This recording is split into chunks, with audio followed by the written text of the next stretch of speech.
नमस्कार, माझ्या किचनमध्ये आपले स्वागत आहे। चला तर आज आपण बघणार आहोत उपवासाचे साबुदाण्याचे सँडविच। त्यासाठी लागणारे साहित्य, इथे मी 1 वाटी साबुदाणा घेतलेला आहे, तो भाजून घ्यायचा आहे आपल्याला। 3 उकडलेले बटाटे घेतलेले, कोथिंबीर, हिरवी मिरची आणि थोडेसे मी शेंगदाणे घेतलेले। शेंगदाणे आणि मिरची आपल्याला मिक्सर मध्ये बारीक करून घ्यायची। आता इथे मी एक कढई घेतलेली आहे, त्यामध्ये आता आपण हा साबुदाणा भाजून घ्यायचा आहे।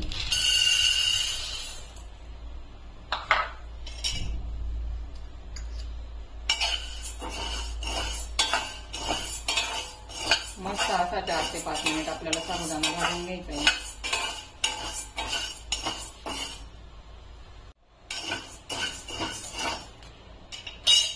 इथे आपण थोडासा पाण्याचा शिपका मारून घेऊ साबुदाण्याला, म्हणजे साबुदाणा छान असा फुलतो।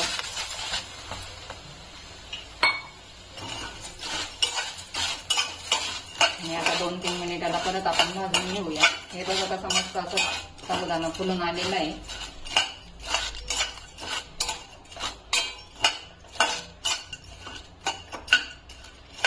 मिक्सर मध्ये मस्त असं याचं बारीक पीठ होतं। आता आपण गॅस बंद करूया।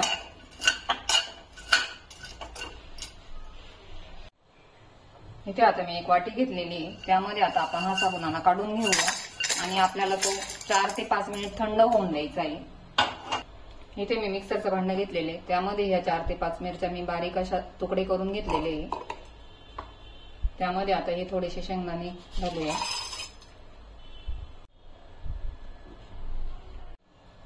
इथे आता मिक्सर मध्ये असं बारीक करून घेतलेले आपण शेंगदाणे आणि मिरची। आता आपण सँडविच सोबत चटणी बनवणार आहोत, त्यासाठी लागणारे साहित्य, इथे मी 1 वाटी शेंगदाणे घेतलेले, जिरे घेतलेले, चवीनुसार मीठ, कोथिंबीर, कढीपत्ता आणि 4-5 हिरवी मिरची। इथे मी शेंगदाण्याची चटणी बनवणार आहोत। सोमवार आणि एकादशी, शिवरात्र, त्यासाठी खोबरं चालत नाही, खोबऱ्याचा वापर करायचा नाही, फक्त शेंगदाण्याची चटणी बनवायची उपवासासाठी। आता या भांड्यामध्ये मी अगोदर शेंगदाणे आणि मिरची बारीक केलेली आहे, त्याच भांड्यामध्ये मी आता इथं 1 वाटी शेंगदाणे घेत आहे, 4-5 हिरवी मिरची, थोडेसे जिरे आणि थोडीशी कोथिंबीर। आता इथे आपलं चटणीसाठी वाटण तयार झालेलं आहे। आता आपण फोडणी देऊन घेऊया। आता इथे मी चटणीला फोडणी देत आहे, त्यासाठी कढई ठेवलेली आहे, तर त्यामध्ये मी घरी बनवलेलंच साजूक तूप घालत आहे।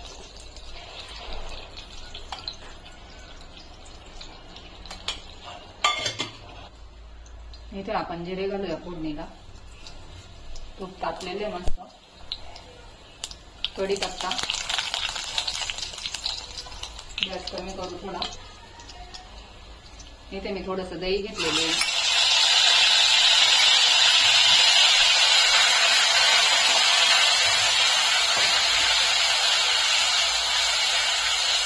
आपण हे वाटण केलेलं याची फोडणी देऊया।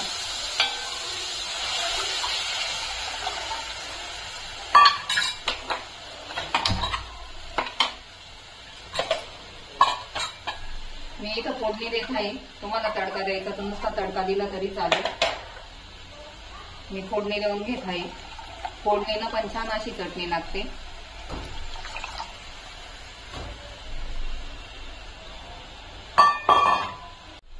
चवीनुसार मीठ,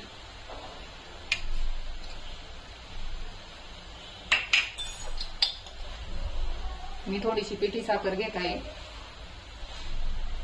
गोड आंबट थोडीशी चटणी, दही घातलेले त्याच्यामुळे थोडी पिठी साखर घेतली।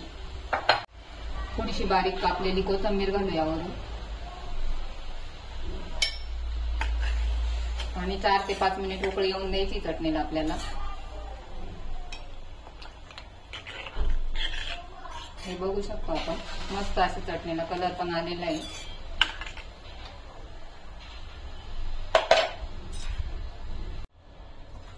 आता इथे आपण थंड झालेला साबुदाणा एका मिक्सरच्या भांड्यात बारीक वाटून घ्यायचा आपल्याला।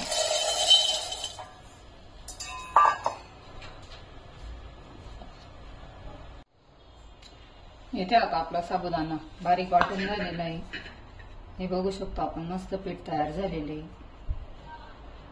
आता इथे 1 वाटी घेतलेली मोठी, त्यामध्ये चाळणीमध्ये आपण आहे ना हे साबुदाण्याचं पीठ आपल्याला गाळून घ्यायचं आहे.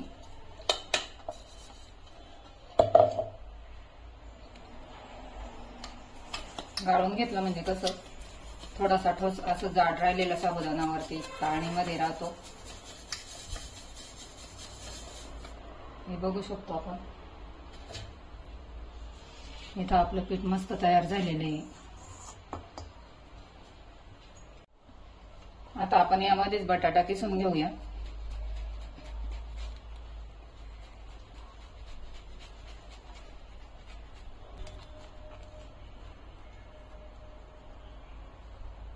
इथे मी 2 मोठे बटाटे किसून घेतले. त्यामध्ये आता बारीक थोडासा शेंगदाण्याचा कूट घालत आहे. इथे मी हिरवी मिरची आणि शेंगदाणे पण थोडेसे बारीक करून घेतलेले, ते पण घालूया. इथे बारीक कापलेली कोथिंबीर आहे. तुम्ही उपवासाला कोथिंबीर खात असाल तर कोथिंबीरचा वापर करू शकता, नसेल खात तर नाही केला तरी चालेल.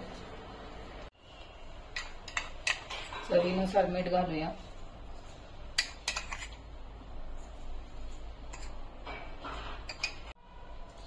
आता इथे मस्त आपल्याला हे मिक्स करून घ्यायचे बटाटा आणि साबुदाण्याचं पीठ.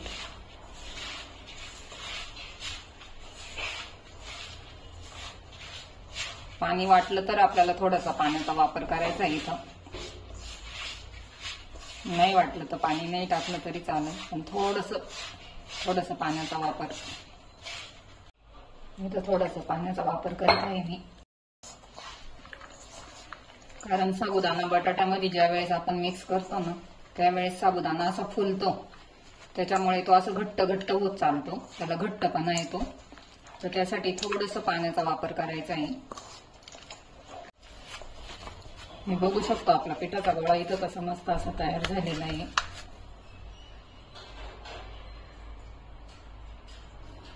आता याला आपण 5 मिनिट झाकून ठेवूया.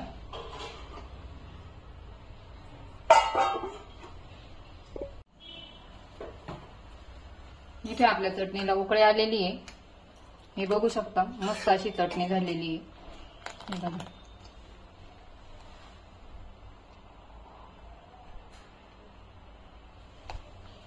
आता आपण गॅस बंद करूया. 5 मिनिटं आपण उकळी देऊन घेतलेली आहे चटणीला.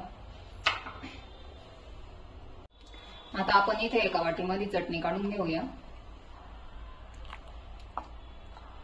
मस्त अशी चटणी झालेली आहे आपली. आता इथे एक पोळपट घेतलेला आहे, त्या पोळपटाला मी तूप लावून घेतलेलं आहे. आता असा एक पिठाचा गोळा करून घेतलेला आहे. त्यावरती आता आपल्याला असं थापून घ्यायचंय.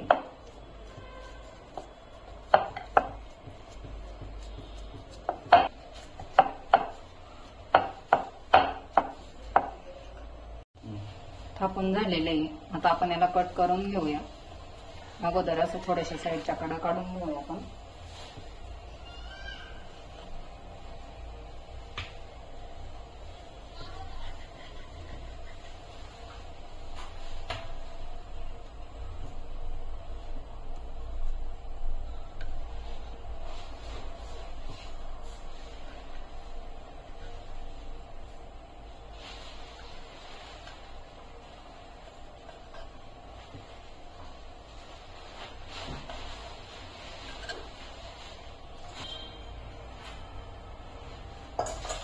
आता इथे आपले कट करून झालेले, आपल्याला पाहिजे त्या शेप मध्ये आपण कट करू शकतो.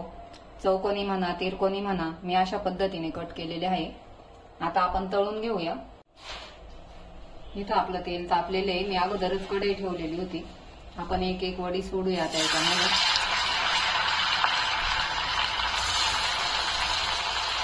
जेवढं पाहिजे तेवढंच सोडायचं आपल्याला, जास्त नाही सोडायचं.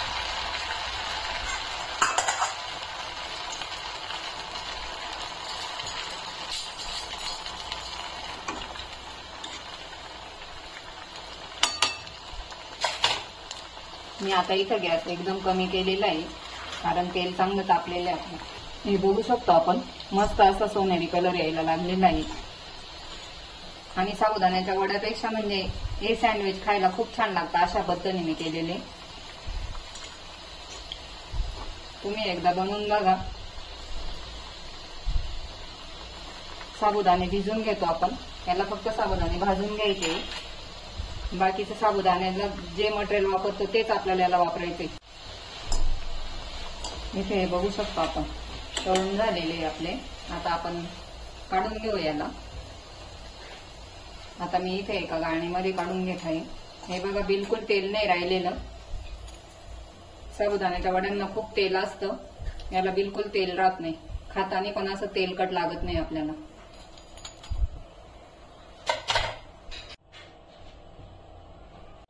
अशा प्रकारे आपल्याला सर्व वडे तळून घ्यायचे इथं. आणि कमी गॅसवरतीच तळायचे आपल्याला, जास्त फुल गॅस नाही करायचा. आणि थोडे थोडेच सोडायचं, कारण साबुदाणा बटाटा ते एकमेकाला चिटकतं, त्याच्यासाठी थोडे थोडे सोडायचे आपल्याला.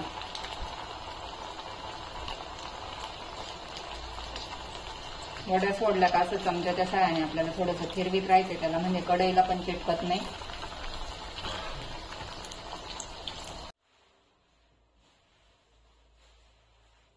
अशा पद्धतीने आपले सगळे वडे तळून झालेले आहे. सँडविच